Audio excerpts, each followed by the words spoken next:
Selamat datang di channel YouTube Puskesmas Sawah Lega. Untuk mendukung channel kami, sebelum nonton jangan lupa tekan tombol like, komen, share videonya, tekan tombol subscribe, dan nyalakan loncengnya juga ya. Halo everybody, kembali lagi di channel kita, channel Puskesmas Sawah Lega. Nah, sekarang ya, kami berapa lebaran, hapus berapa lebaran, kita mau bahas soal kesehatan jiwa. Oke, kesehatan jiwa. Nah, cuma narasumber kali ini mungkin ya orang yang paling viral, yang paling ramai, yang paling dicari sama setiap pasien. Ya Pak, kalau bukan yang lain tahu, Pak Andri ya, Pak Andri ya. Beliau di Puskesmas Sawah Lega sebagai perawat, cuma kebetulan juga memegang sebagai pemegang penanggung jawab kesehatan jiwa. Nah, kali ini kita mau kupas habis nih soal kesehatan jiwa yang ada di wilayah kerja Puskesmas Sawah Lega. Nah gitu. Boleh nih Pak. Selamat pagi ya Pak. Sehat Pak? Alhamdulillah sehat. Boleh Pak perkenalan dulu Pak. Biografi singkat Bapak saja. Nama saya Andri, status sebagai perawat di Puskesmas Sawah Lega ini. Ada lagi Pak? Sudah. Sudah Pak. Bapak di Puskesmas Sawah Lega udah kerja berapa tahun nih Pak? Kurang lebih udah 10 tahun, cuma awal dari Cicalengka, 2016 pindah ke Sawah Lega. Jadi 2016 di Sawah Lega. Berarti udah hampir 4 tahun sekarang ya Pak? 4 tahun. Oh gitu. Sekarang Bapak juga diamanati sebagai penanggung jawab kesehatan. Kebetulan diamati oleh Pak Kapus sebagai pemegang program kesehatan jiwa. Oke nih Pak, bicara soal kesehatan jiwa, sebenarnya secara umum nih maksudnya kesehatan jiwa itu seperti apa sih? Secara umum sehat jiwa itu sehat fisik, sehat jasmani, sehat rohani. Oke. Jadi tiga hal ya Pak, jadi sehat fisiknya juga, rohaninya juga. Nah itu. Kemudian pandangan Bapak nih terkait soal kesehatan jiwa yang ada di wilayah kita aja nih Pak. Gimana nih Pak, apakah semua orang ini tuh dikatakan sehat jiwanya ini di wilayah kerja kita itu atau gimana nih?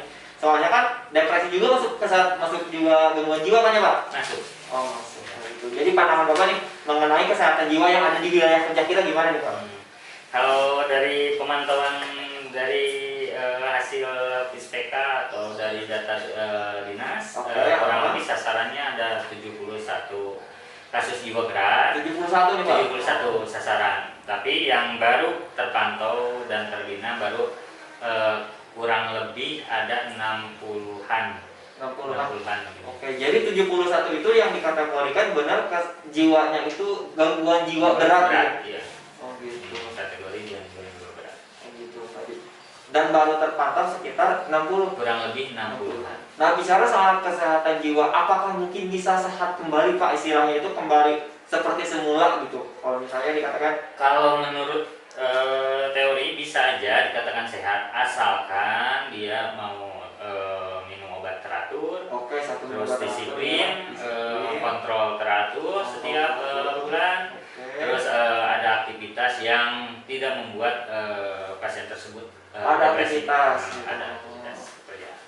Jadi tadi ada 4 hal yang bisa mengembalikan istilahnya itu kejiwaannya itu kembali normal ya Pak? Iya. Nah gitu. Kemudian Pak, sebab-sebab nih kita itu bisa muncul istilahnya itu kasus jiwanya itu, apakah di Puskesmas Sawah Lega ini tuh angka kasus barunya itu mengalami peningkatan atau gimana nih Pak? Kalau dari penyebabnya dari hasil pendataan yang 3 bulan ke belakang, kurang lebih gara-gara akibat perceraian. Oke, perceraian guys. Atau ekonomi Kedua, oke, wah itu salah satu penyebab juga. bisa penyebab juga. Oh jadi kalau secara misalnya secara global gitu ya di Sawah Lega ini, di Puskesmas Sawah Lega ini itu, jadi faktor penyebab munculnya orang dengan gangguan jiwa itu gara-gara tadi perceraian, ekonomi, sama bisa juga karena tadi etanol ya. Nah itu kemudian bicara soal tadi kan ya Pak, ada yang namanya gangguan jiwa sama gangguan orang dengan depresi, itu kan ada perbedaan mungkin ya? Ada. Mungkin ya, jadi bisa dijelaskan mungkin apa sih perbedaan antara kedua itu tuh? Ada 2 hal dalam gangguan jiwa, ada ODMK, ada ODGJ. Ada ODGJ, oke. ODMK orang dengan masalah kejiwaan. Jadi orang masalah kejiwaan misalkan awalnya dia bekerja terus kena PHK atau berhenti, kan pasti mengalami siklus depresi, stres atau nanti mengurung diri. Nah, tapi kalau ODGJ udah gangguan jiwa berat, jelas. Jadi ODGJ itu kemungkinan udah perubahan perilaku. Udah perubahan perilaku. Tadinya terbiasa-biasa kerja biasa ngepel sesapu atau kerja dagang atau misalkan biasa bekerja biasa, karena ada sesuatu hal akibat faktor perceraian atau faktor ekonomi atau faktor pekerjaan bisa menjadi merubah dirinya, perilakunya. Tadi biasa bersosialisasi jadi mengurung diri, merasa rendah diri atau merasa bahwa hidupnya kelam gitu. Bicara soal tingkatannya nih Pak, tingkatannya ada nggak sih, maksudnya orang dengan tingkatan istilahnya baru tahap awal mau masuk ke ODMK atau ODGJ, ada nggak sih tingkatannya? Nanti kan ada dijelaskan, nanti ada screening kesehatan jiwa. Screening kesehatan jiwa ada ya? Ada 20 poin. 20 poin. Kurang lebih ada 20 poin, nanti bisa dijelaskan. Bisa dijelaskan. Oke. Mengenai screening tadi kan Mas, screening kesehatan jiwa. Apakah setiap orang dewasa ini tuh harus dilakukan screening kesehatan jiwa atau seperti apa? Oh tidak, kalau screening kesehatan jiwa, kalau ada laporan atau dari pemeriksaan lapangan ada diketahui ada perubahan perilaku, kita melakukan screening.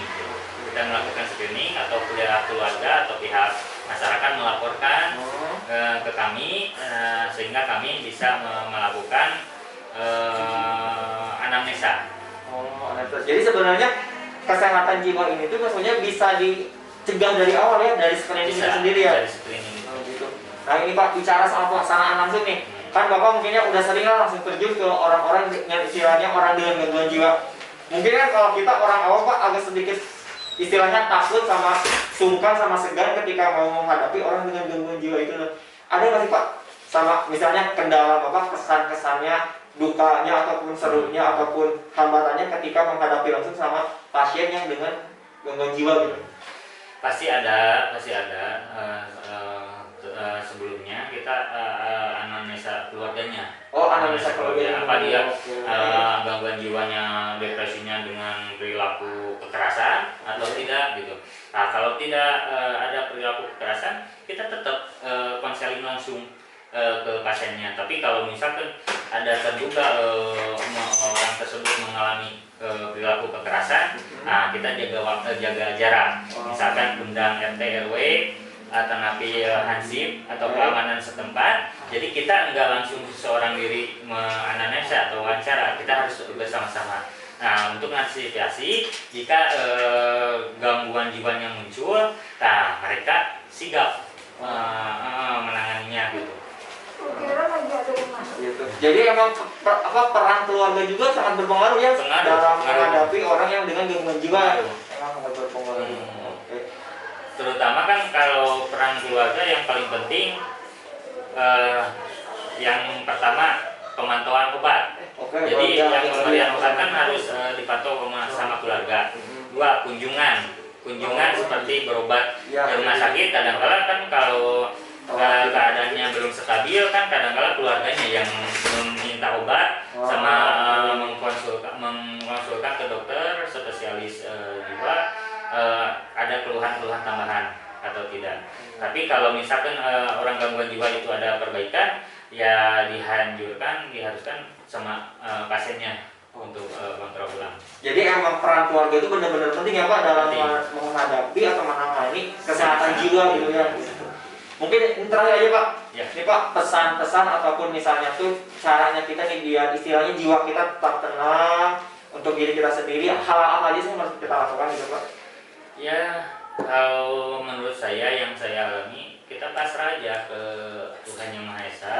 Jadi walaupun kita ada cobaan apa, kita lebih dekat dengannya. Misalkan dengan cara sholat, zikir, puasa, ya. Terus jika menghadapi masalah, kita terima aja. Kalau tidak menerima masalah tersebut, ya mengakibatkan kita depresi, stres. Ya kalau sudah begitu, yang rugi bukannya orang lain tapi kita sendiri. Dan keluarga juga bisa. Dan keluarga. Jadi tetap harus dekat kita sama Tuhan kita ya, sama kita. Oke. Makasih Pak, ada bincang-bincangnya. Semoga bermanfaat. Terima kasih Pak udah hadir di channel kami Podcast Masalah Lega. Untuk akhir kali, mungkin kalau misalnya ada pertanyaan hal bisa langsung di komen di Instagramnya kita. Amin. Ataupun mau langsung PC atau ke YouTube-nya kita boleh. Mungkin akhir kata terima kasih yang udah menonton. Puskesmas Masalah Lega, biduan.